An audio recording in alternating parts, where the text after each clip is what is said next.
So it's been a crazy year applying to colleges, and most of my students have already accepted their offers or are on the wait list and waiting patiently. So I wanted to share some of the common mistakes that I'm seeing during these times and from the past few years as well, because it can really make it or break it for your dream college. So make sure that you're paying attention, undivided attention at that. Close your Facebook, Instagram, TikTok, because this is really important.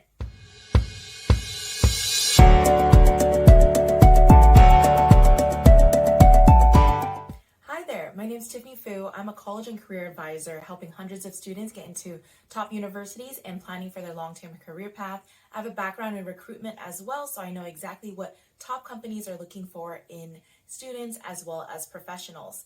So make sure that you go ahead and subscribe because we'll be discussing all things college and career here on this channel. Well, let's go ahead and get into it. The first mistake that I always see students do is not wanting to apply to more colleges or doing their proper research on their college list. Most of the time, I meet students who already have a good idea that they want to apply to the UC system, University of California, or the California State Universities, or they have their eyes set on Stanford or USC, just some schools to name. And they do not want to expand further because they think their application is going to be strong enough. Well, unfortunately, there's tons of qualified students that are going to be applying every year, and the acceptance percentage is going to be even lower than it has been the previous years, especially given the influx of students that waited due to COVID to apply, and now they're all applying. So you're competing against all these students that have been waiting. So what I recommend you do is look at College Express, look at College Board, US News. Not only you should be looking at the rankings, but you should also be looking at what are the majors that you're interested in, what makes the most sense regarding the resources. And I'll link another video that I made in order to help you decide which schools to apply to as well. But in short, take another look at your college list. I do not want you to get to the end of the college application season hearing back from schools and you don't get into many schools that excite you just because of how competitive it's been. It's not necessarily because you. So do your research and be more open-minded to other universities. The second mistake I see that is detrimental to your application and could really result in a rejection is inputting the wrong grades. Yes, you have your transcript, which your counselors or your school is going to be sending over to your university that you're applying to. However, there are platforms like Common App, UC System App, or Coalition that will require you to input your grades on an honor system. And students these days have classes that are typically letter grades. But because of COVID, some schools transition from letter grade to pass/no pass, or no credit or credit. And if you input a letter grade in replacement, it really throws off your entire GPA. And if you have the wrong GPA on your transcript versus what you inputted on the application portal, that is a huge red flag around honesty. Make sure you are double checking, triple checking your grades that are on your transcript are exactly the same on the portal. The third mistake I see is not having a strong enough essay, and we'll cover the different components of a great essay in another video, but at a high level, the mistake I see the most when it comes to essays is you pick a common topic and you're not being introspective in your essay. What introspective means is how are you reflecting back on the lessons learned? The whole point is to give the admissions counselors a better insights into who you are. And they love to see that you are a unique individual that will bring a bunch of skill sets that will complement other students on campus. So if you're having these common skill sets, you're not really standing out, and how are you really contributing to the community if there's tons of other students that are just like yourself? So sitting down, thinking through what really sets you apart, what makes you an individual and unique is going to be really helpful. The number one thing that really sticks with me from advice that I've gotten from previous mentors is people won't remember what you say, but they will remember how you make them feel. So what you want to aim for is for the admissions counselors really feel for you, understand your path, and empathize or cheer you on, root for you. Common essays to definitely avoid is writing about COVID-19 and how it really sucked. A lot of students did not really like COVID-19.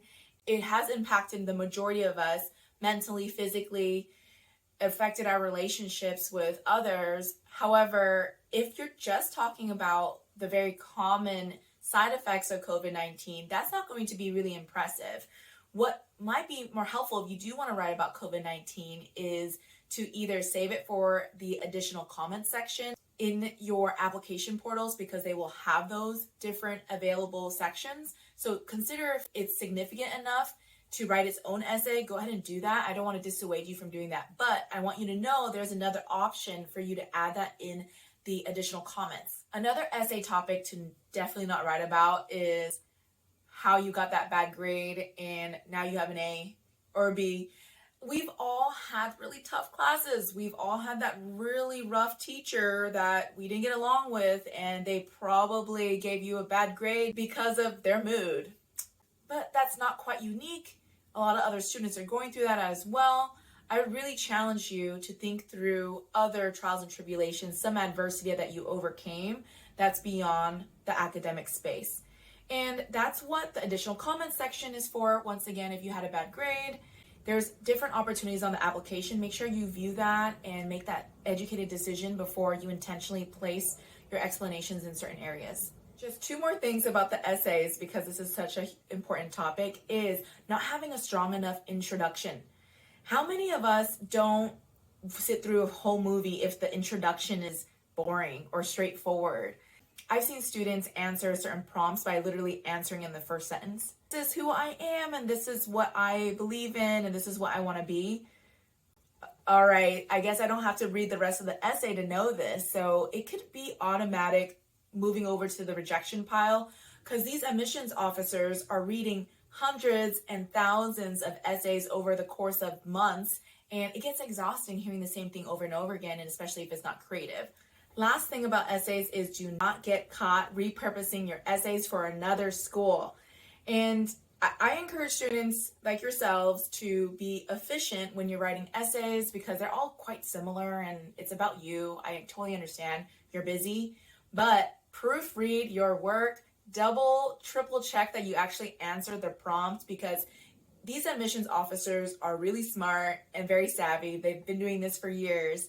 They can tell if you're actually repurposing an essay if you didn't tailor it to their school or tailoring it to the actual prompt as well. The fourth common mistake I see is students not having a strong resume. And what I mean by college resume is having extracurriculars, activities, strong leadership skills, and demonstrated interest that's relative to what you're applying to college for. When you're applying to college, obviously, you're going to be asked to declare a major. Most schools will require you to have one. Some will allow undeclared, and that's fine if you are unsure, because when you get to college, most students change majors anyway. But if you want to go to a top-tier school for that specific major, it's important to demonstrate that you've been interested in it through your extracurriculars.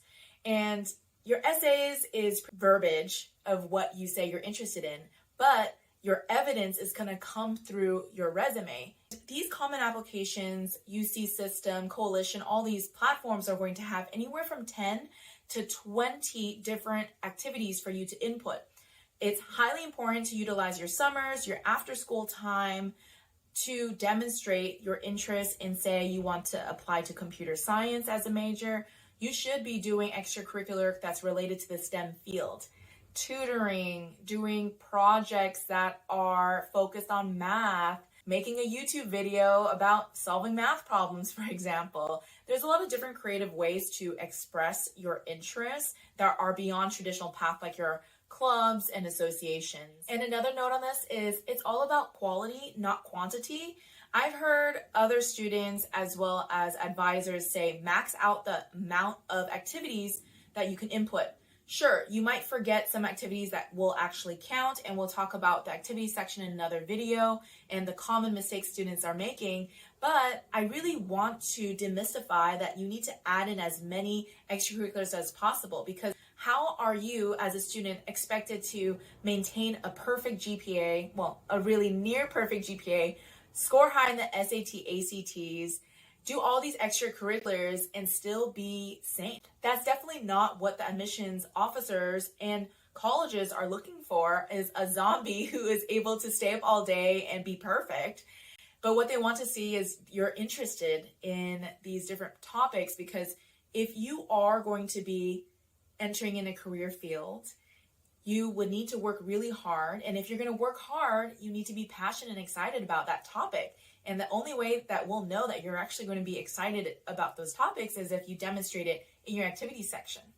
The fifth mistake that I see students do doesn't happen too often actually, but it could really save a huge headache and anxiety, is if you pay special attention to what classes you're taking for senior year, because you're going to need to fill out on the application platform for these colleges what classes you are taking for the remainder of the school year. And you need to honor those classes by actually taking them. I've seen students in the past decide, hey, I am likely going to be getting into my dream school, and maybe I can just drop this class now because it's too hard. I didn't study for that exam, and now I'm on the brink of getting a C or lower. And that's not a good look with the colleges. You got to put your best foot forward for the rest of your senior school year. Do not get senioritis. Stay on track, because if you drop that class, they have the right to come back to you and rescind your offer letter. Alternatively, I've seen schools ask students, okay, if you're dropping that class or you're not taking it anymore, what are you taking in replacement? Are you taking another math class? Are you doing another extracurricular? Consistency, and by honoring what you're going to be taking that senior year and having that be reflective in your application itself. Last but not least is don't procrastinate. I know that is such a common advice. I always say, do what I say, not what I do, because I waited very last minute when I applied to colleges and I had so much anxiety. I didn't have enough time to proofread as much as I would have liked to. Yes, I got into my dream school, UC Berkeley, but it was so stressful. A lot of you are probably going through ambivalence, which is having so much anxiety that you don't even want to start. So that's procrastination as a result. Just start writing. Just open up a document, right? Open up a notebook. You can actually be looking at what the prompts are going to be. Most schools are going to have the same prompts every year. If you are well equipped with understanding what those look like, it can save you so much time. And how many times have you ever been assigned a huge writing assignment from your English teacher and you waited last minute because you just didn't want to start? And once you started, it was so much easier. You're like, why didn't I start sooner? Don't let that be you for such an important time in your life when you're applying to colleges, please. So I hope that was super helpful. Go ahead and like this video. Subscribe if you want more advice on the college application process and career longevity as well. And leave a comment down below. Let us know how you're all feeling. If you already started on the application process, do you have any advice for other students as well? I think it'll be super helpful for our community to continue to contribute all the learnings that we've had here. And I'll see you next time.